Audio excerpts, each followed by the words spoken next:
Assalamu alaikum wa rahmatullahi wa barakatuh. I am far more fond of speaking about rights than I am of speaking about duties. But on this occasion, I begin with a duty. A duty upon all of us,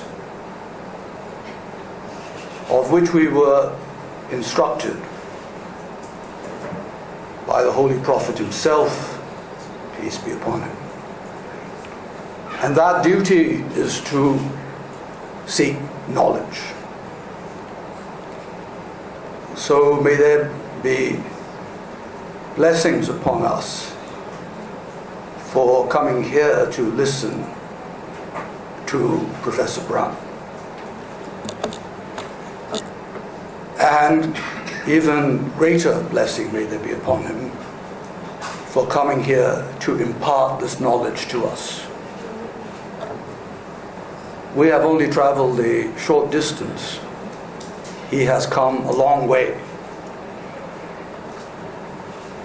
Now, it is sometimes thought that at the time when the Prophet laid down the duty of which I have spoken, he also said, seek knowledge even if you have to travel to China. Probably that was not said.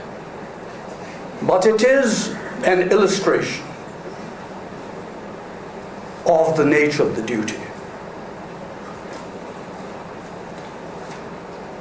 And an illustration of the illustration is, of course, that Professor Brown has traveled here to us in China. I will not take up too much of your time because you will have many questions to ask him. And when you ask him questions, remember this, that one great Islamic jurist, one of the four, some of you will know whom, I'll tell you later if you ask me,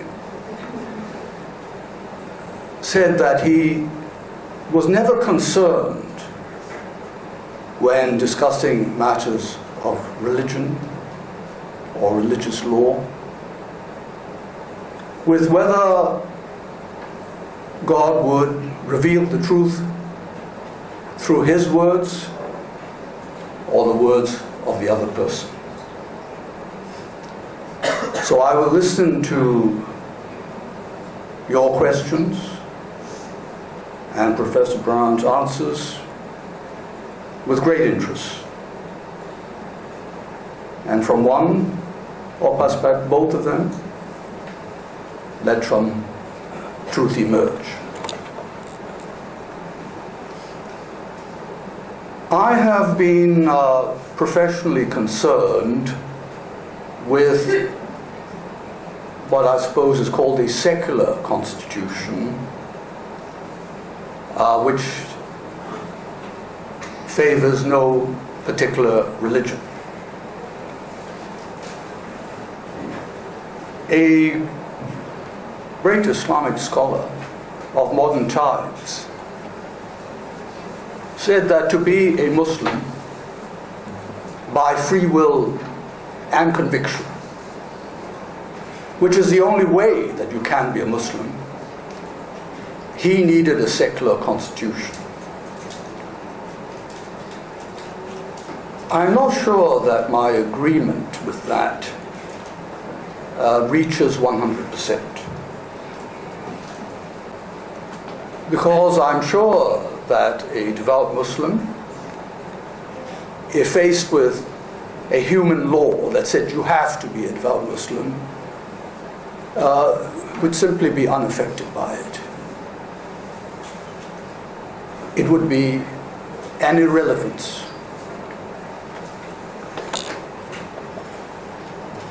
Now, in a secular constitution, very typically constitutions would contain structural provisions laying down the powers of government and how the organs of government, executive, legislative, judicial, are constituted. Those are the structural provisions of the Constitution. And of course, democracy lies within provisions of that time, when it provides for how these organs of government are created. Another part of the Constitution is that part which consists of the Bill of Rights. And therein lies the constitutional articulation and protection of human rights. It is not the constitutional creation of human rights. Human rights exist with the human person before the state, before the Constitution. And what are these rights? I think that in organized society, it consists of those entitlements which you and I, each and every one of us, are entitled to demand of each other and must accord to each other, in order that we may all live and let live with human dignity. These entitlements, they sound in civil liberties, they sound in respect for otherness, public participation,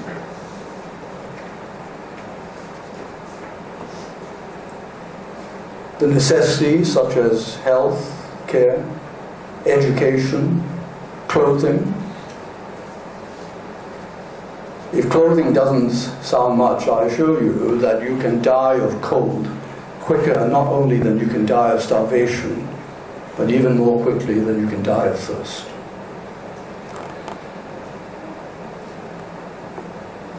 In education,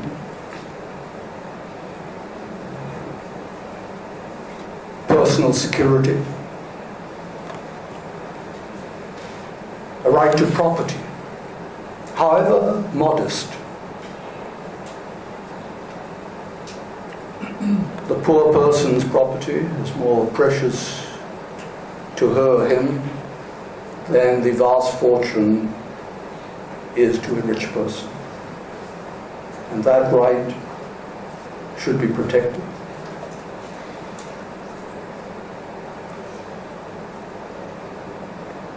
And a tolerable standard of living.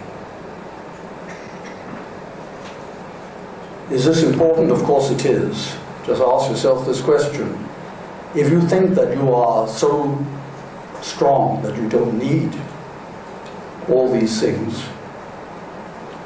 what do you think if you see your children deprived of them?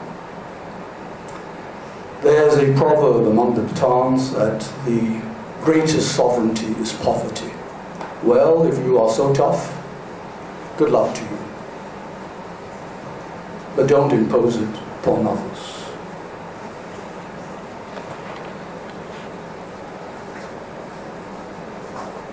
In expounding a secular constitution, mainly in the field of human rights, I have found my vocation for the last 2 decades or so. People ask me about my career. I say that I have made a living in commercial law. I have made a life in human rights.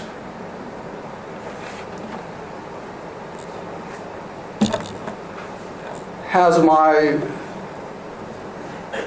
religion pervaded my approach to my duties as a judge? Yes. And now I'm prepared to say what I wasn't prepared to say earlier, 100%. because it is also part of our religion to respect other peoples.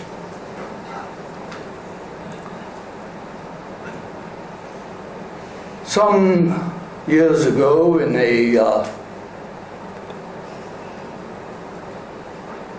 seminar organized by the Chinese University of Hong Kong, of which Professor Frankel is a member, and the University of Cambridge, I sought to explain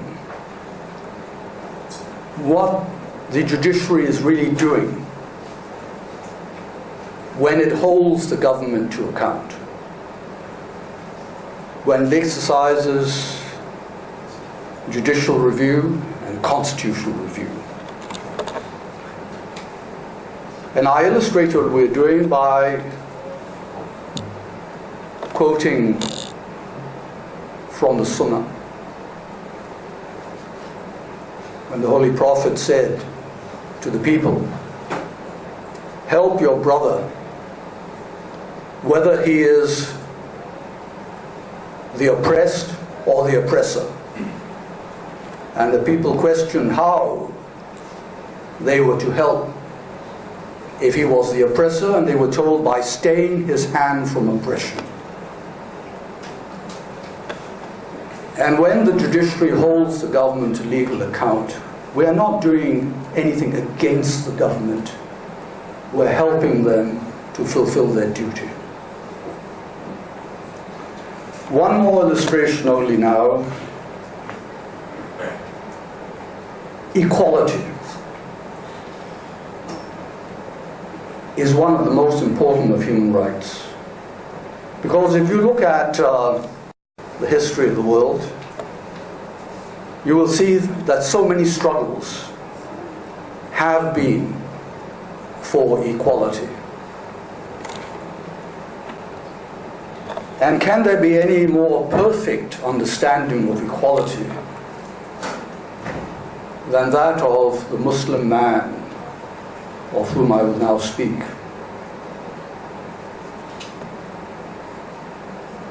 Muslim army was at war with the Eastern Roman Empire, Byzantium.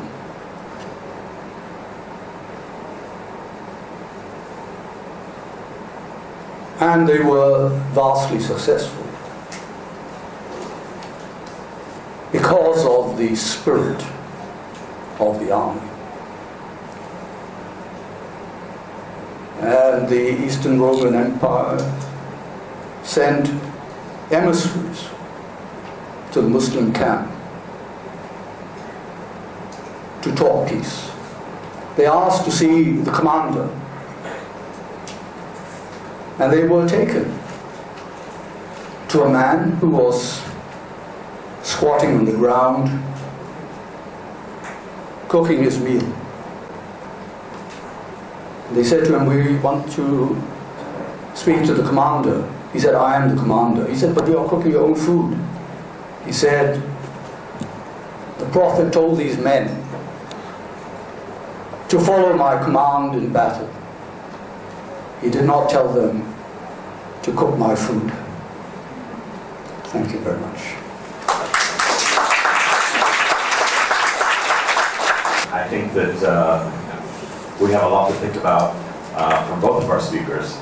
And at this time, we will open the floor to questions. As I said, please feel free to ask anything that comes to mind on the present topic or related topics. And please let us know, please, if you will, limit your questions to actual questions, but not to long presentations of your own.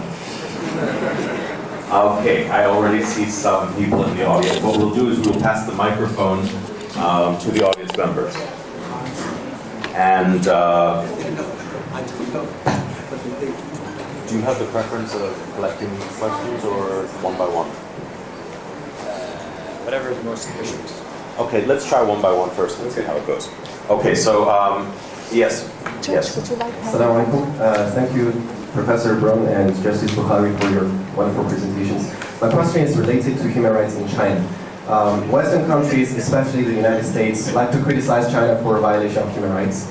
And the Chinese government has given a lot of excuses, or what the Western world sees as excuses. But I've actually talked with some Chinese politicians or government officials, and they've told me one of these explanations, which I want you to comment on, hopefully. So they say that we are concerned about these rights, for example, freedom to religion.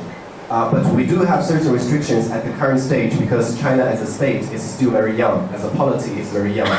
So for example, they say that we should prioritize the more basic rights. You talked about that sequence. So they say we should make sure that all people have food first to eradicate poverty in certain rural areas first. And then after that, maybe we can try to make religion a more more freely practiced thing in China. So what do you think about this explanation? Do you think it's an excuse, or do you think it's actually reasonable in some sense? You guys don't have American football. There's something called punting. No.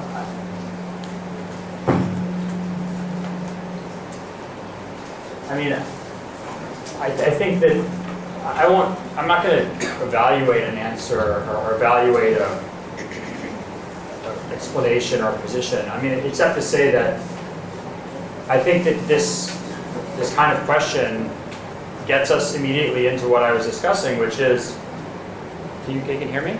Yeah. Okay.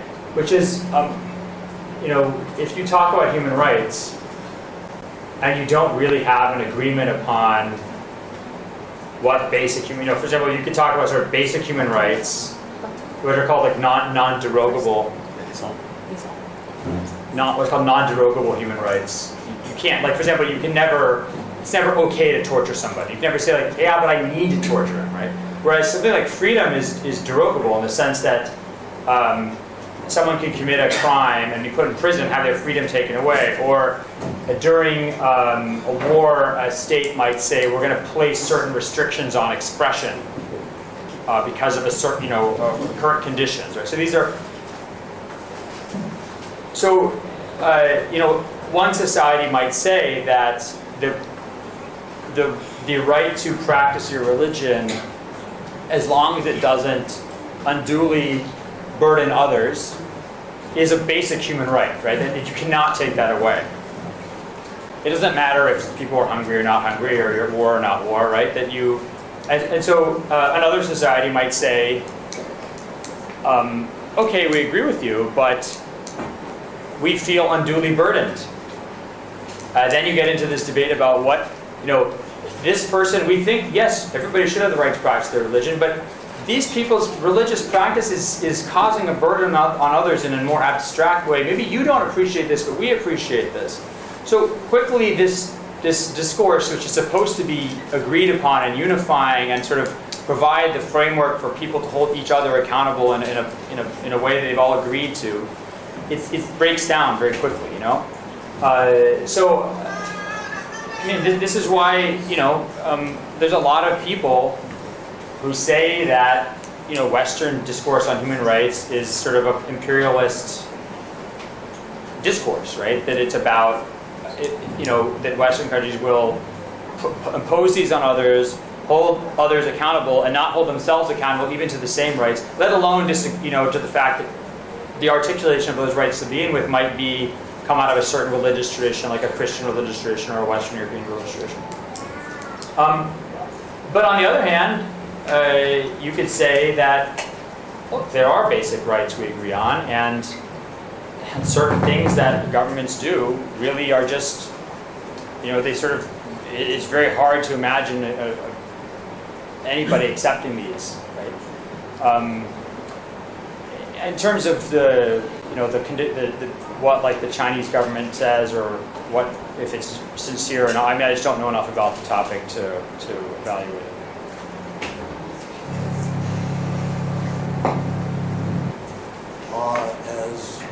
As once been put, written in the human heart, teaching us what is to be done and what is to be fled.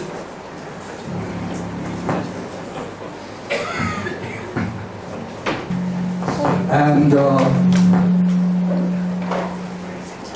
none of these rights are truly in conflict with each other.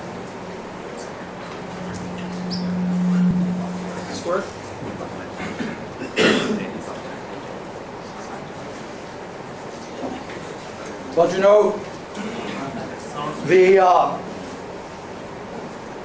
two great human rights instruments internationally now are the International Covenant on Civil and Political Rights, dealing, as its name tells you, with civil and political rights. And the other is the International Covenant on Economic, Social, and Cultural Rights, dealing with those rights identified in the very name of the covenant. Why two covenants?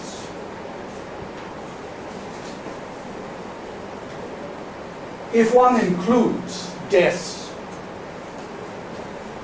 from famine, war-related famine, and war-related disease, the estimate of the number of lives lost in the Second World War is between 50 million and 80 million. And in the aftermath of those horrors, humankind put their faith in world peace, in human rights. And that's why the General Assembly adopted in 1948 the Universal Declaration of Human Rights. And the intention had been that the aspirations set out in the Universal Declaration would be followed by specific articulations of all of those rights, civil and political and social economic, in a single instrument.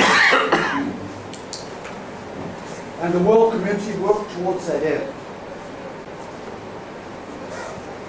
Then there were two covenants. Why? Very simply this.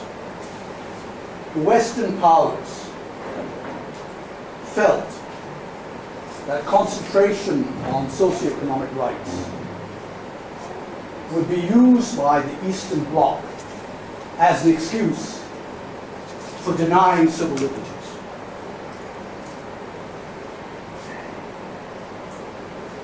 And the Eastern Bloc feared that civil and political rights will be used to undermine government power. None of this was insincere.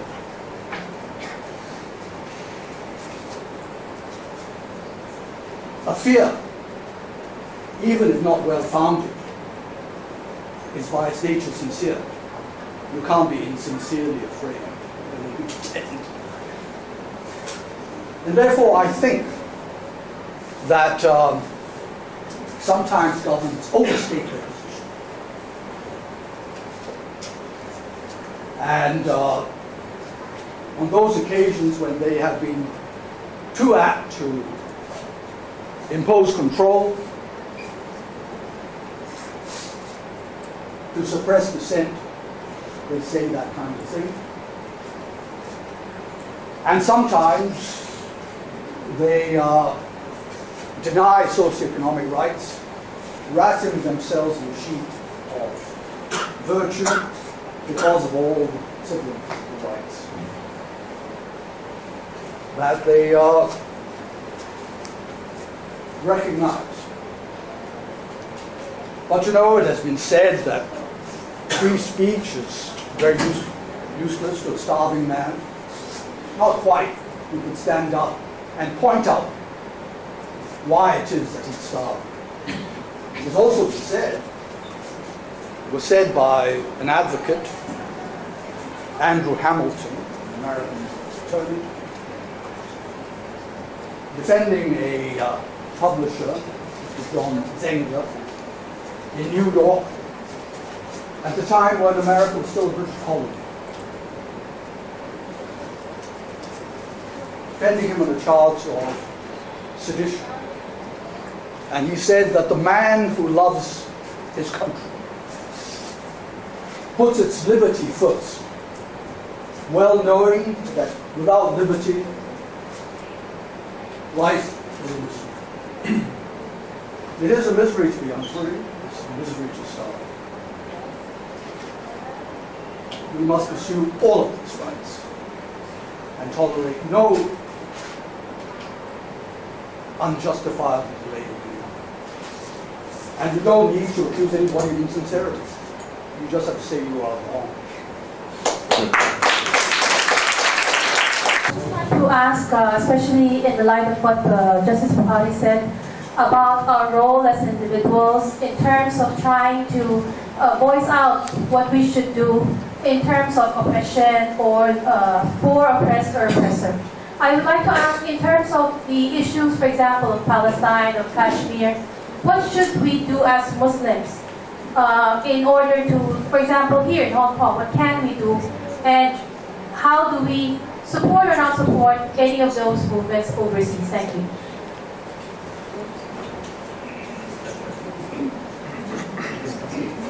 Now, you help in the way that you can. When the Soviet army was in Afghanistan, Pakistan was certainly in no position to intervene militarily, however justly they may have felt the cause. But they received the Afghan refugees. That's what they could do, and that's what they did do.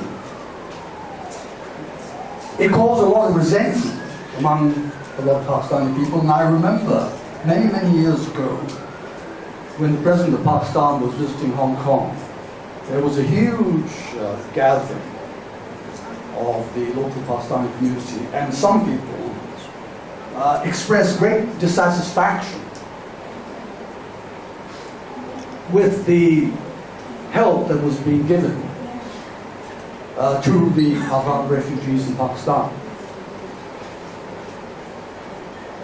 I myself have laid eyes on a camp of 1 million people. And the minister had to respond to this. He said various things. And the one thing that he said most effectively was when he referred to the refugees as Gharib, Afghan Muhajir. And the atmosphere changed entirely, because the people remembered that the Prophet himself had once been a refugee. So it is not always that you will intervene militarily or in any other way, but you do what you can. You can't do more.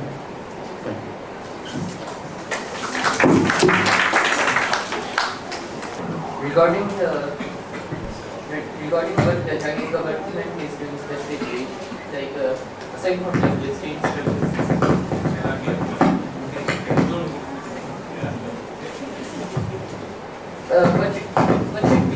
what should our attitude to the Chinese government be?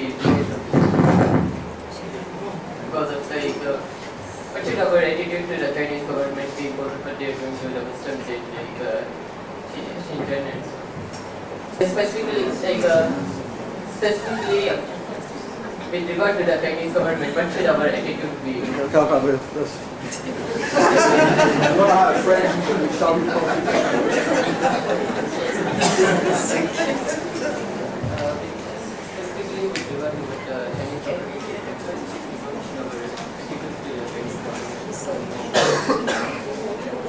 So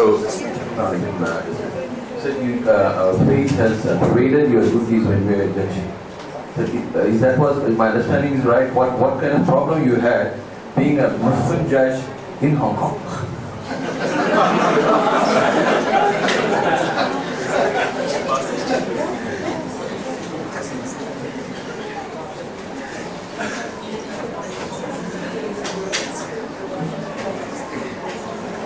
I'll answer the second question, then I will advise Professor Brown to deal with the first one. The second question really was, what were the problems that I had as a judge? A lack of knowledge of the law. Not being good enough a lawyer. And not having enough energy. But none of them sprung from being a Muslim.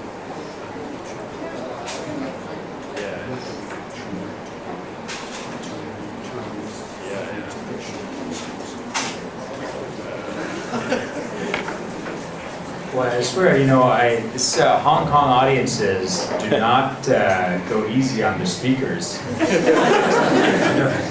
I mean, I would just say,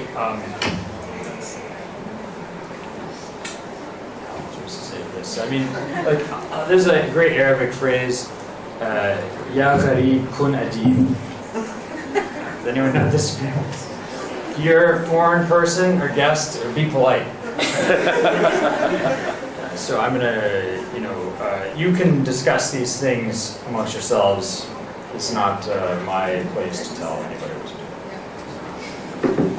to do. Yes, please, to the back. I'll just speak without mic. Assalamu alaikum. Thank you so much for your wonderful presentation. If I use your example of Sati, my question would be, if in Islamic State, will they allow euthanasia? That's part A. If it's allowed in Islamic State, I'm not going to answer that. Second part would be, if it's allowed in Islamic State, how can we draw boundaries between suicidal killing and natural death? So you got my question. Yeah, so you asked about, you said, regarding Sati in an Islamic state, would it be allowed? No, if they allow, like you said, there are accounts of Sati being done under the Islamic ruling. So my question would be, in a modern day, would Islamic State allow euthanasia? If it's allowed. If it's allowed. Then the second part of the question would be, how do we draw boundaries between suicidal killing and a natural death? I feel like I'm Luke Skywalker or something. Doesn't that sound like a lightsaber? It's the closest I've ever gotten to having a functioning lightsaber. That's an interesting question. So, I mean, there's a important, it's not that, it's important to remember that, okay, first of all, I'll say that we have, as far as I know, obnoxiously, annoyingly little information about how Muslim scholars and rulers actually thought about Sati. Because, as far as I know, I've never found any jurists, any like fuqaha talking about it. I think that's because they deferred to the rulers on issue because it's a religious minority issue.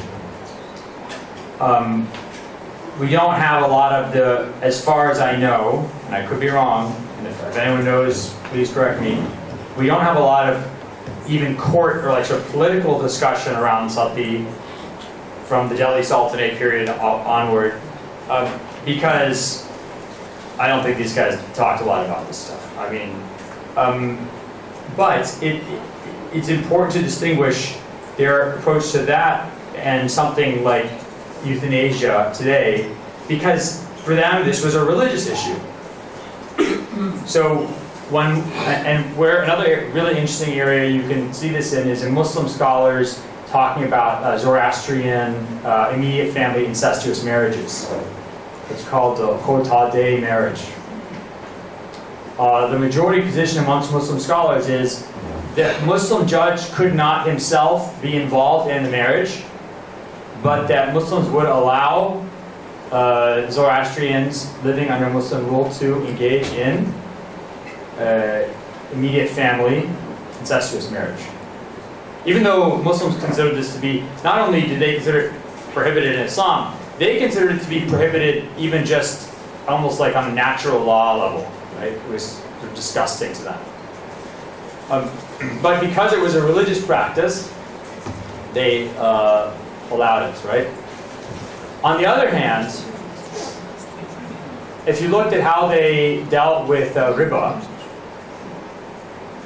and this goes all the way back to the Prophet ﷺ in the Sunan of Abu Dawud. There's a fascinating report where the Prophet sends a messenger to Najran. Najran is Christian, was mostly Christians at that point.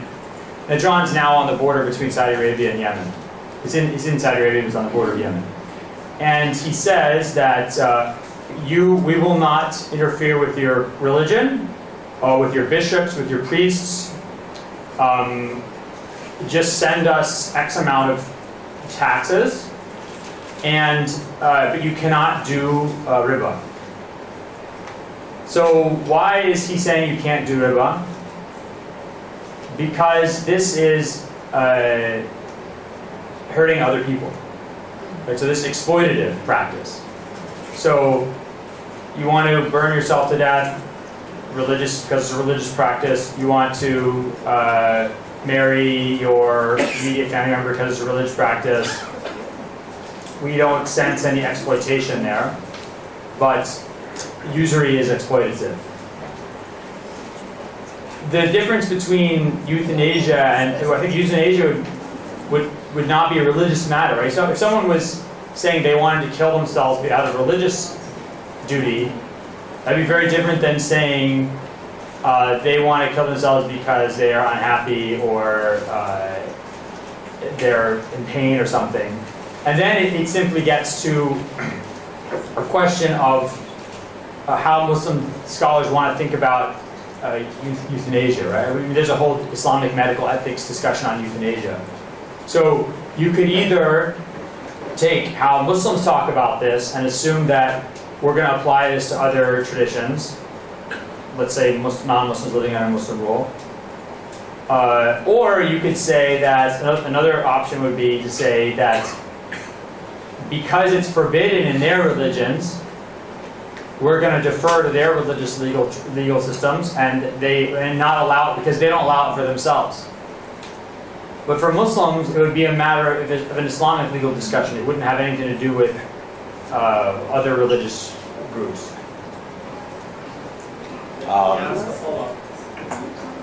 Yes. Can you save it? Very short. Very short. Okay. Very short, very short. If Islam on one side stresses the importance of sanctity of life, and on the other side, if they allow such to happen, wouldn't that cause kind of contradiction? Yeah, I mean, so there's sanctity of life, but you also have right to religious practice. So if your religion, I mean, it's also Muslims have sanctity of, like, you cannot engage in incestuous, immediate family incestuous marriages in Islamic law. I mean, this was like absolutely repulsive to Muslim scholars, but this was actually allowed under Zoroastrian law, under their religious law. So, but you either have to say that we're going to honor their, I mean, there's all sorts of things you could look at. For example, I mean, it's interesting in Christianity, right? If you think of a Christian who lives under Muslim rule, they either believe that the Prophet Muhammad was a liar or was crazy. I mean, there's no, like, their religious existence is necessarily an insult to the Prophet. But no one ever, but they were allowed to do that. Because that was, once you allow you affirm their right to religious practice, you take with that a whole group of, you make a lot of compromises about your values. Because you've affirmed their right, your affirmation of their right to practice and to believe certain things. I'm going to ask my question based on the perspective of someone with a disability. I was blessed to go to a very nice school where they were mostly Westerners, and they were very big on human rights, big on inclusion, big on equality, and big on integration. So I felt normal. I felt like I was just like everyone else. And I'm also blessed with Islam. They're all blessed with Islam. Their prophets are also big on human rights. They're big on standing up for others, standing up for anyone, permissible or peace or mosque. But it's very unfortunate that in some areas within the Muslim community, they forgot how the prophets were. I mean, there's teasing, there's bullying, there's making fun of others. But I try to ignore that, and I try to contribute regardless. I try to write. I try to work on aspects of Islamic history, like the women in Islam series, to bring awareness how people were in the past. But if I bring up that to anyone that someone treated me in a wrong way, I'm just labeled as that disabled person. So I'm trapped, and there are some places within the community my parents don't want me to go, even though I want to go, because I want to contribute, I want to show up, I don't want to hide. But I don't know how to stand up or bring awareness without being labeled or trapped or judged. Like sometimes my parents want me to go to the UK because it's a Western environment, people might be more open-minded, even Muslims. But I don't think that's the answer. I was thinking it's kind of something.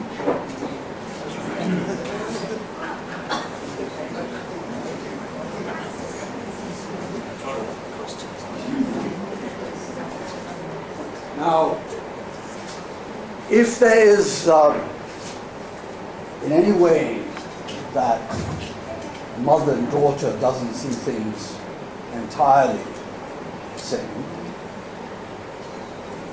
then I'm not going to, on a public occasion, a public forum, say something which may support one side or the other.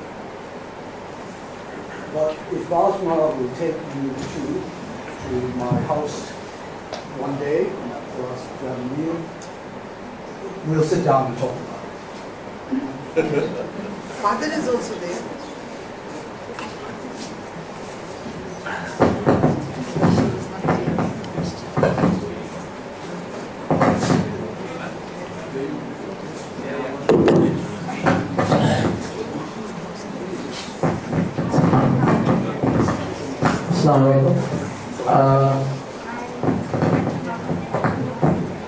Thank you for your talk on human rights. One of the being a Muslim, one of the questions that I'm here. Oh, okay. One of the questions that I really used to ponder upon was that explaining the idea of human rights to a non-Muslim or an atheist who doesn't believe in an omniscient and omnipotent God is it starts off with the other person asking me, like, for example, one of the most important stories, not only for Islam but also for Christianity and Judaism, is the sacrifice of Isaac, where God tells Abraham to sacrifice his son. So, what are the human rights of Isaac in that story? For example, like, as a human being, he was in some of the stories he's probably age 7 or 9. When God tells Abraham to sacrifice his son. So what happens to his human rights? And the idea, like, what I'm trying to understand is that the idea of human rights, when humans define it by themselves, it becomes very complicated, because when God defines it through the Quran or the Bible or through any of his revelations, he defines the human rights for the soul.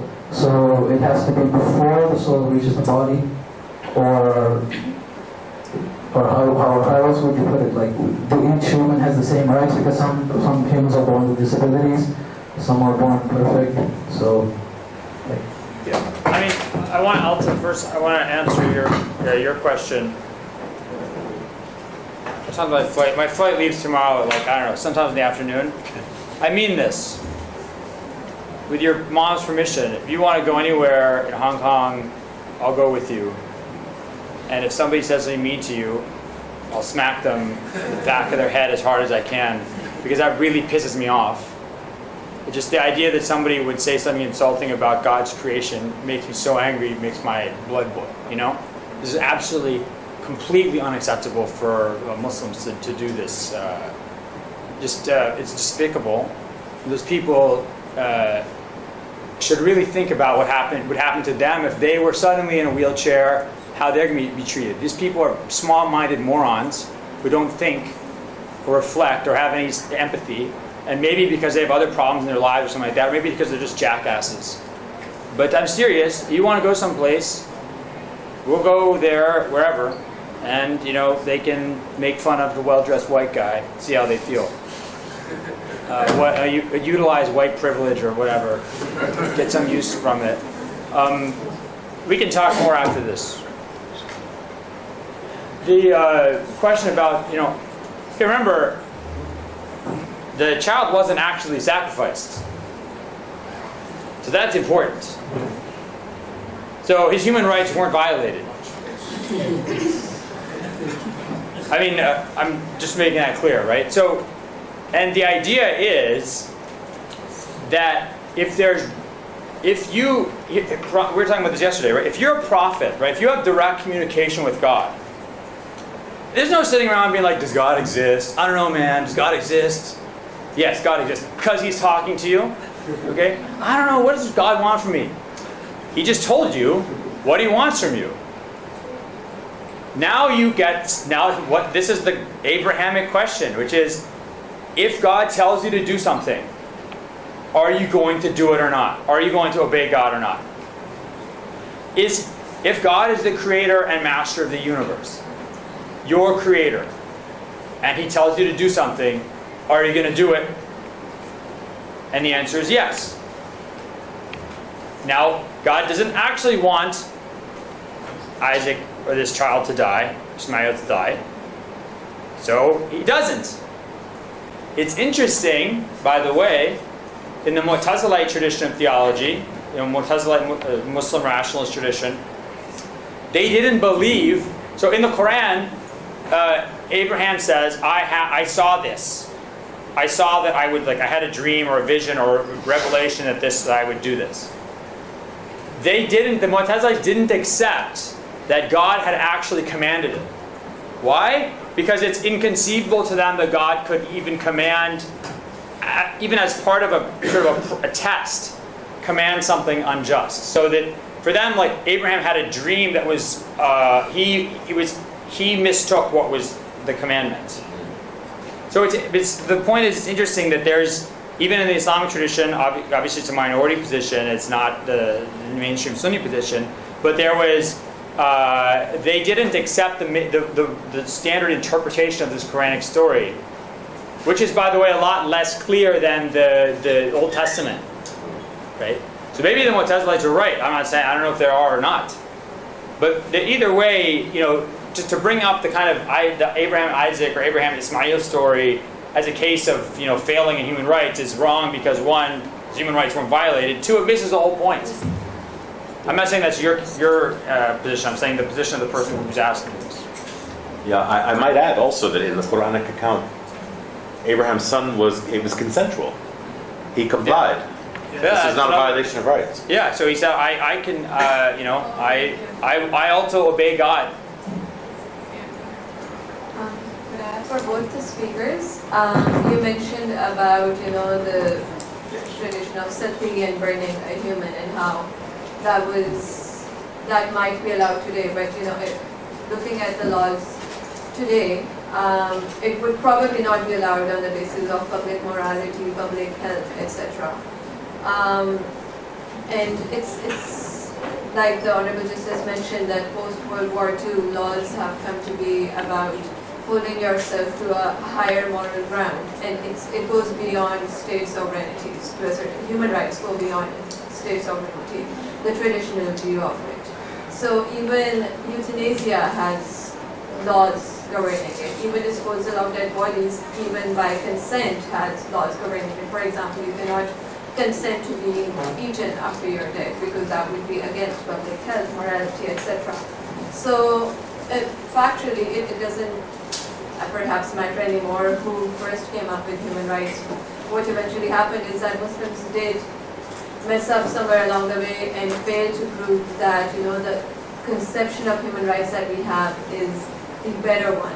To the point that today we have come to a place where Muslim states are mostly the ones that are viewed as the greater violators, the ones with more reservations to every convention. So moving ahead from here, my question is that as a Muslim, whether you are a Muslim academic participating in such discussions and discourse, or you are a Muslim state trying to hold your ground, or you're just a Muslim minority in state. Do you take it ahead then as a discussion on why, on one, that it's my religious right, the right to religion, or why this right is at a higher moral ground? Because that's what all rights have been reduced to now. It's all about which one is supported by the better moral position in reasoning. So how do we take it ahead now? Just a religious right, or this is the better moral right, we can still bring that back up on the table?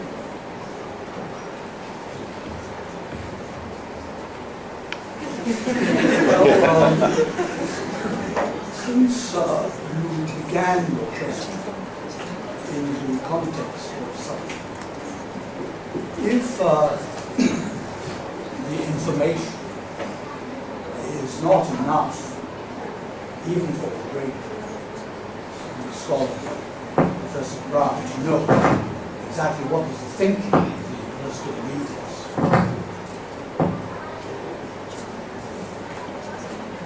then I just have to guess. And I suspect that they would have realized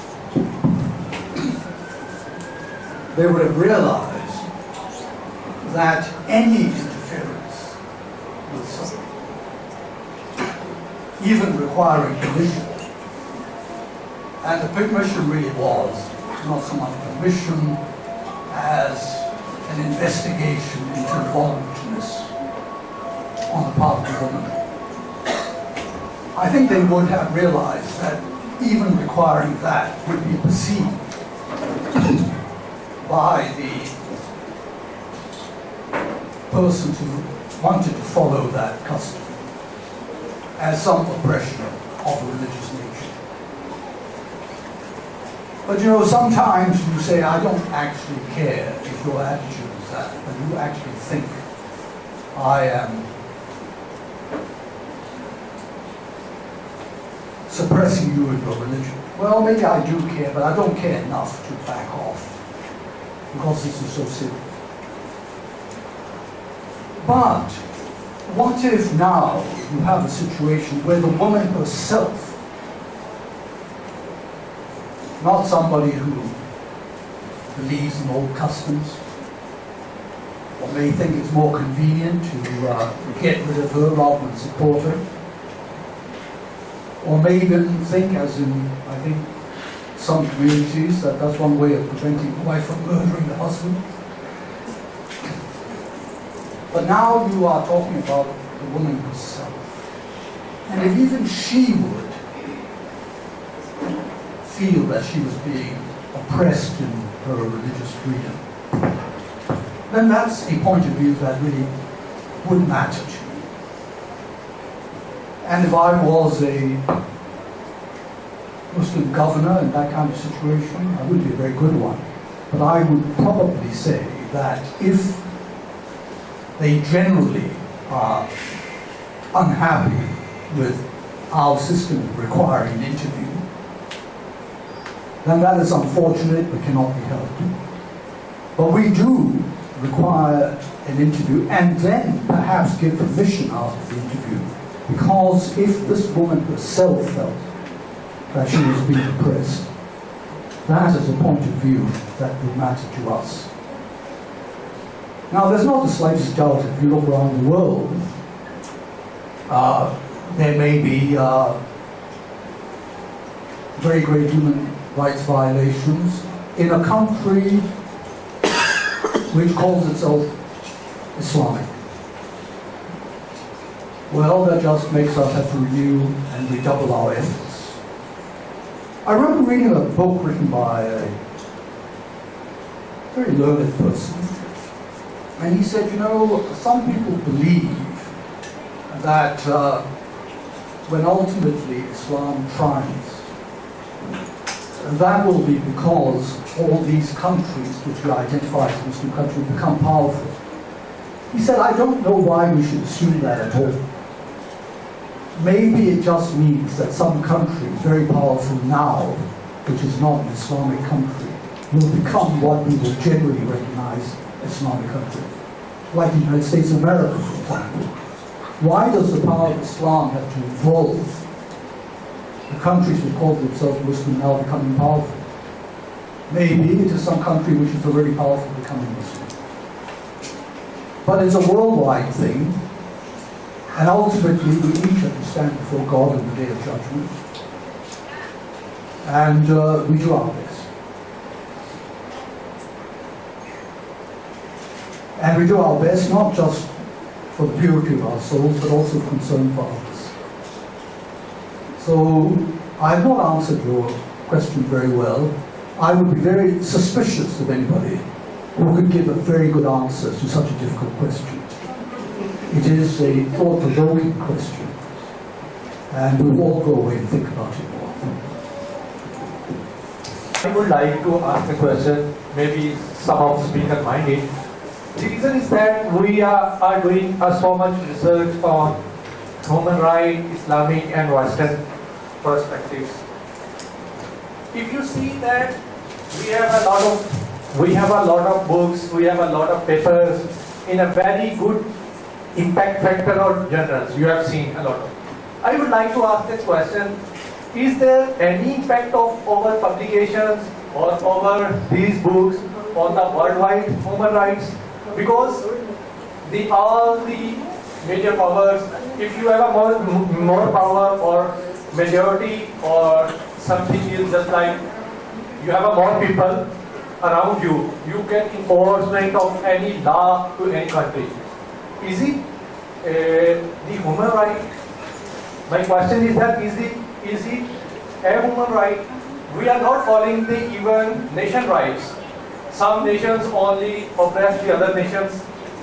We are talking about only a small portion. What is your idea about that? If our research is doing some impact factor on the natural human being, or it is actually implemented, or what are the major results? Now look,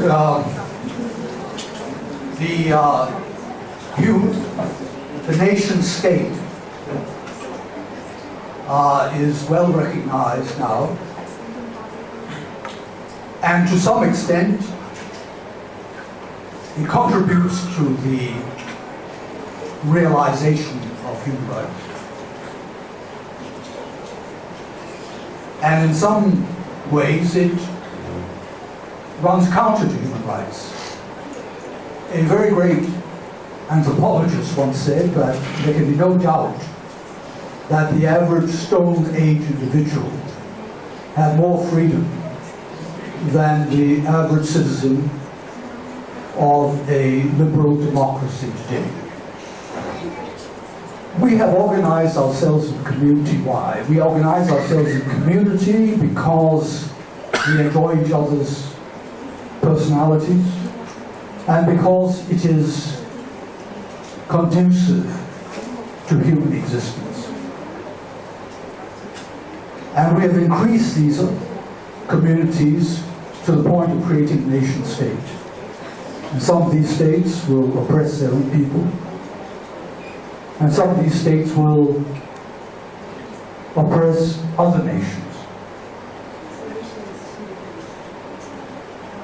This says nothing against the content of human rights. If you want to know what human rights is, you don't have to get a lot of books or to listen to some old judge like me speaking. You just look at your heart, that's where the human rights will be. What lawyers are concerned with is how to deliver them.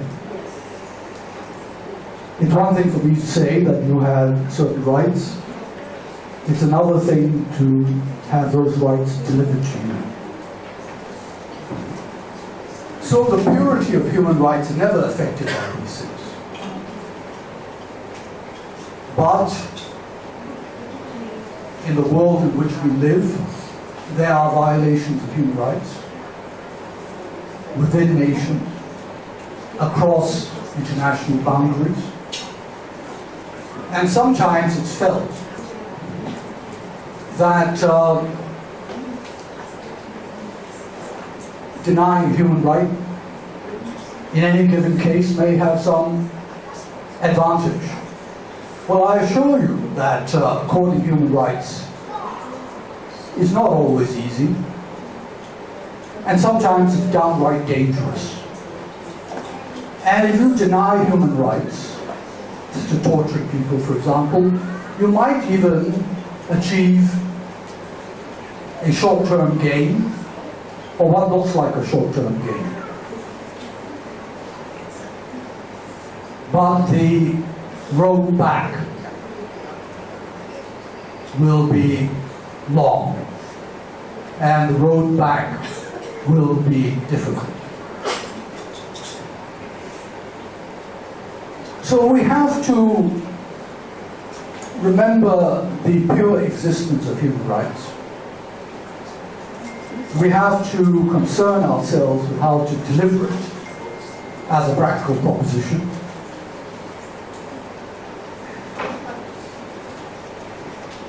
We should react against denials of human rights, but never allow those denials to shake our confidence in it. It should increase our confidence.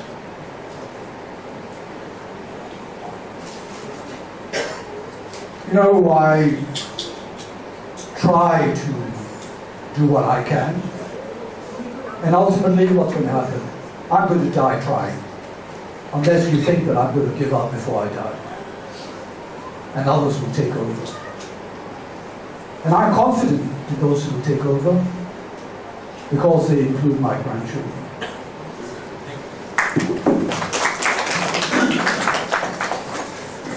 I just want to add one thing to answer that question, which is that, you know, I think the bigger question you're asking is, you know, does might make right? Or are even the mighty restrained at times by principled or notional moral or religious rules that stay their hand, that stay someone who could get what they want from taking what they want? And I think the answer is obviously yes, of course, but I think here, like, the human rights question is, I would make it broader, just about any right.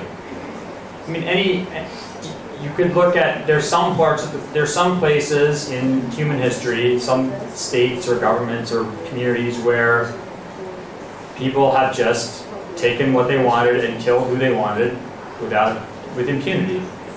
And a lot of other places where that's not the case. And the things that have restrained the powerful are religion or law or commitments or some fear of some accountability, right? And so, you know, I think it's tempting to just say, well, none of this stuff matters because in the end, countries just do whatever they want, governments just do whatever they want, it's all just a game, political game, word game. But that's not true. I just don't think that's true. I mean, it can appear true at times and in certain categories of life or in certain registers of the way we look at the world, but it's not true all the time or everywhere. I mean, I'll sit around and criticize the U.S. government until we can sit here for like 10 hours. I'll just criticize the U.S. government. I'll criticize U.S. society, all this stuff like that. But I'll tell you one thing in the U.S., freedom of religion is very strong. You can go and say, I'm a Jedi Knight. My brother-in-law and my sister are in the Army. They're lawyers in the Army, right? So if you're in the Army, in the U.S. Army, you say, I'm a Jedi Knight. I believe in the Jedi religion, and I need to wear a lightsaber on my belt and do this like weird force exercise every 2 hours. Like, the Army lawyer will come and sit there and take everything you say, just like you're a Christian or you're a Jew or you're a Muslim. And to the extent that it's possible that it doesn't interfere with your duties or uniform, they will let you the Jedi Knight, the lightsaber, do the Jedi Knight meditation, stuff like that. So I mean, there are some parts of the world and some places and some times where rights really do mean a heck of a lot. And so, you know, we just try to push for, push the failures into successes, or at least encourage them in that direction. Actually, I have a question in my head, but it's kind of hard to express it. So I'll try my best to ask it. It's regarding the rights of humans during war, of combatants and non-combatants. For example, we can look at from both the Islamic history and the non-Islamic history. Where Islamic history, even out of Badr, where we Muslims took the caravan of the Quraysh, or for example, recent history of Iraq, where the U.S. were taking the oil fields and whatnot of the locals over there. So why is it suddenly okay during wartime to take the property of another human being, but not okay during times of peace? But in reality, is it really human rights? Is it really just an idea, a theory, where in practice it doesn't really work? And is it, I mean, in my eyes, it just seems like something, like it's, as a Muslim, I would just say it's the rights given by God in the Quran. Because in the Quran, we can say like the spoils of war or whatnot. So, does that, sorry, I don't know if this makes No, sense. that's a great question. It's never a question only of theory. No matter how dreadful the violation, you only have to pick up the newspapers to see children tortured to death by the mother and the boyfriend together or neglected. What more serious violation of a child's right to life could there be? But that doesn't relegate those rights to the realm of theory. Murders occur. They don't violate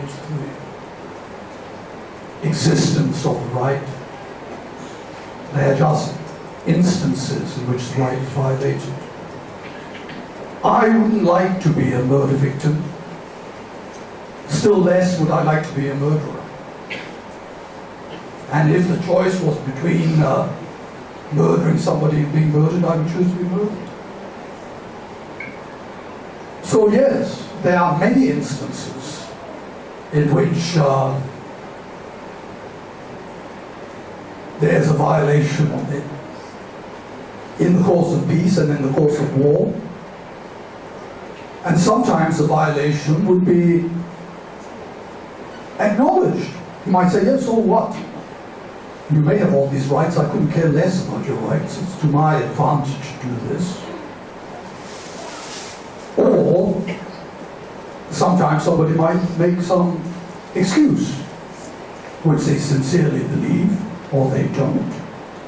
I mean, I suppose if the drug trafficker was really asked whether he thought he was doing something wrong in hooking the child into the drug habit, I don't suppose he would waste too much time debating it.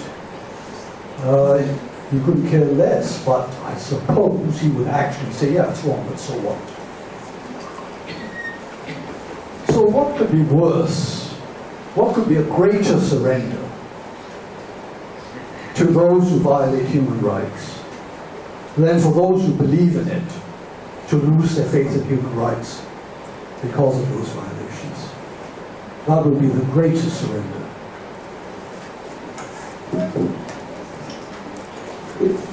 I would just add that, remember that rights aren't, there's some rights that everybody has all the time and it can't be taken away from them in any just way. You can't be tortured or something like that, at least that's what I think. Otherwise, like there's circumstances in which you can lose your rights. And in conflict, right, the idea is that if you have engaged in fact a just war, right? So whether it's just war in whatever theory or jihad, right? So if you are righteous and correct in the path that is taking you into conflict, and usually that means that the other party has transgressed or initially or started the war or whatever, right? They've forfeited some of their rights to property. They don't forfeit all their rights to property in Islamic law. You can't destroy their plants, you can't destroy their trees, orchards, things like that. But in terms of their, other wealth, right, that can be seized, or the weapons they have. One could argue that this is to compensate the army or the soldiers or its damage or something. But either way, there's some. It's not without reason that this right to property has been removed on those things for those people. like, I'll just give you an analogy. Like, for instance, if China was to go to war with the US, right? And just hypothetical, right? So, and let's just say I have a caravan of my goods. Is it in both? I don't know about the Western one, but I mean, probably not the Western as well. But for Islamic one, it seems okay for, like, for example, some of the U.S. troops to come attack me to get my goods, even though I'm just a citizen of China, for example. But I'm not like actively fighting the war. No, I'm just a citizen. I may or may not agree with the country's ideologies and whatnot, but does it make it okay for them to take my goods just because I'm a citizen of that country?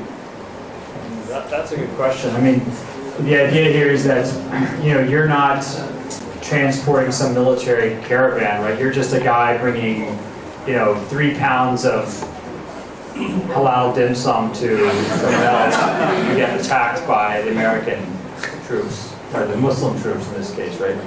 Can they take the halal dim sum? They can't hurt you because you're not a combatant, right? So you're not going to be hurt, but can they take the goods? That's actually an interesting question. I don't know the answer to that. I'm going to look into that, and if you come and give me your email, I will tell you what I find. Okay, we have time for maybe 2 more questions. Yes, brother.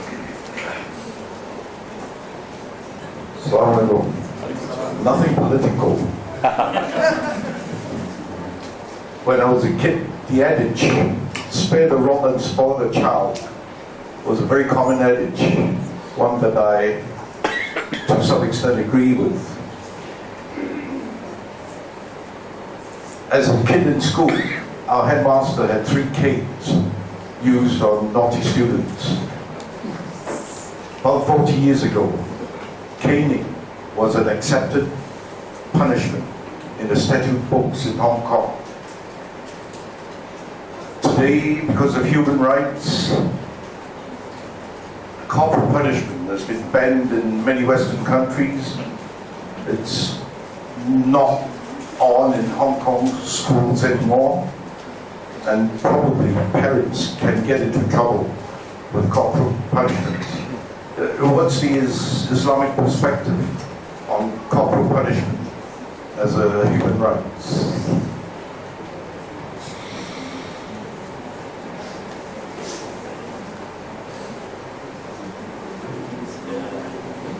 Not going to make any friends with this one, but look, in the Islamic tradition, so corporal punishment, that sort of the antipathy of the corporal punishment is a very specific outgrowth of Western culture in the early modern period. The idea of using prison as the way to deal with criminal offenses is very unusual in human history. It's expensive, it's infrastructure heavy. So in general, not just for Islamic tradition, but most legal traditions, like, you know, corporal punishment is very useful because you get it done, person's done, they go out, they go back to work, you know, and the process is ended relatively cheaply. Quick and cheap. Yeah.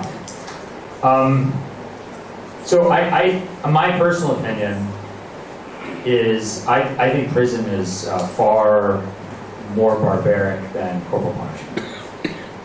It's barbaric and it's idiotic. I mean, the idea that you're going to reform people by sticking them around a bunch of other criminals is interesting. And my country has the world's largest prison population and the 2nd largest per capita prison population, and that doesn't really seem to do much for the type of crimes people actually get put in prison for, like drug possession and things like that. And it just destroys families. It's a horrific system. It's horrific. And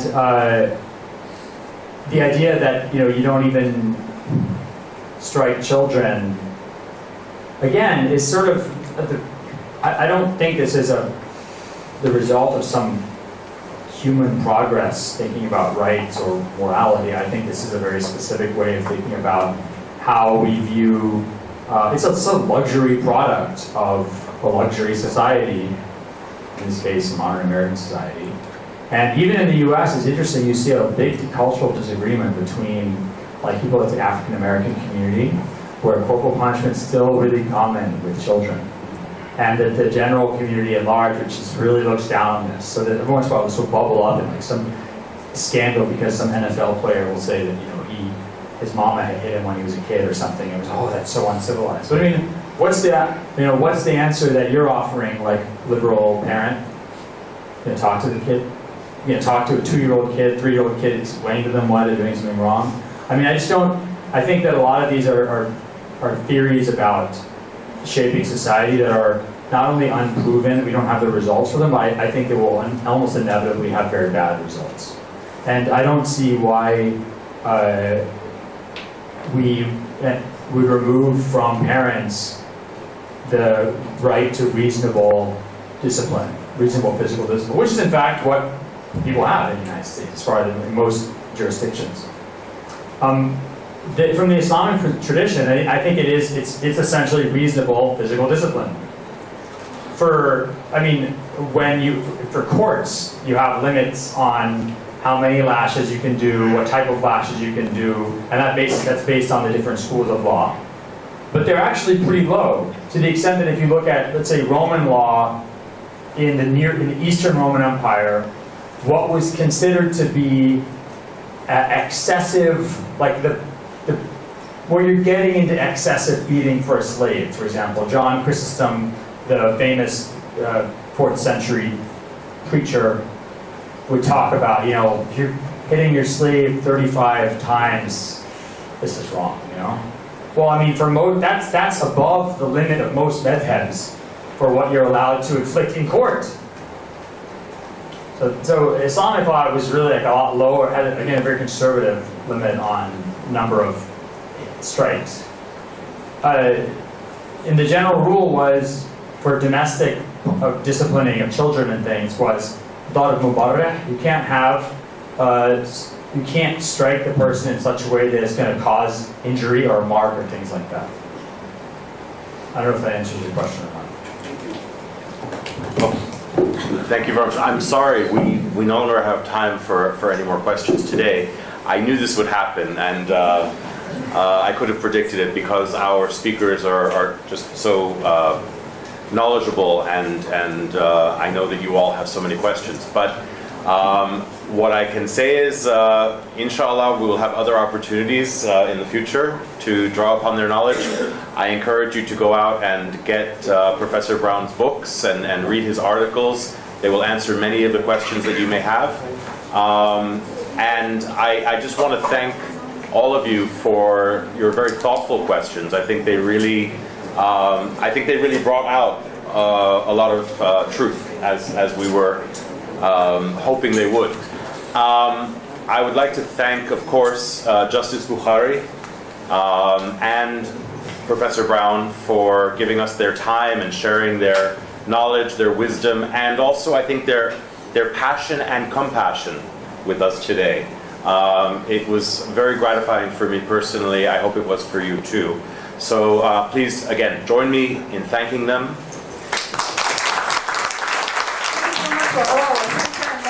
For a very intelligent and informative discussion. We have come to an end of this public lecture. The Union is deeply grateful for the hearty cooperation of all speakers, volunteers, and participants. I would like to call upon Brother A.R. Safai, Chairman of the Islamic Union of Hong Kong, to present souvenirs to our speakers. Professor Jonathan Brown, please. Oh, you get something. Oh, I love these things.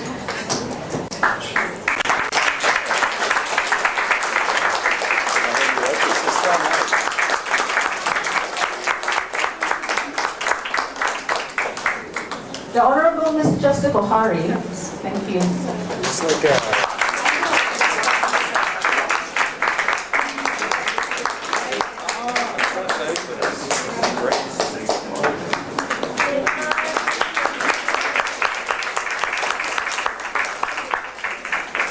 Last but not least, Professor James Frank. I think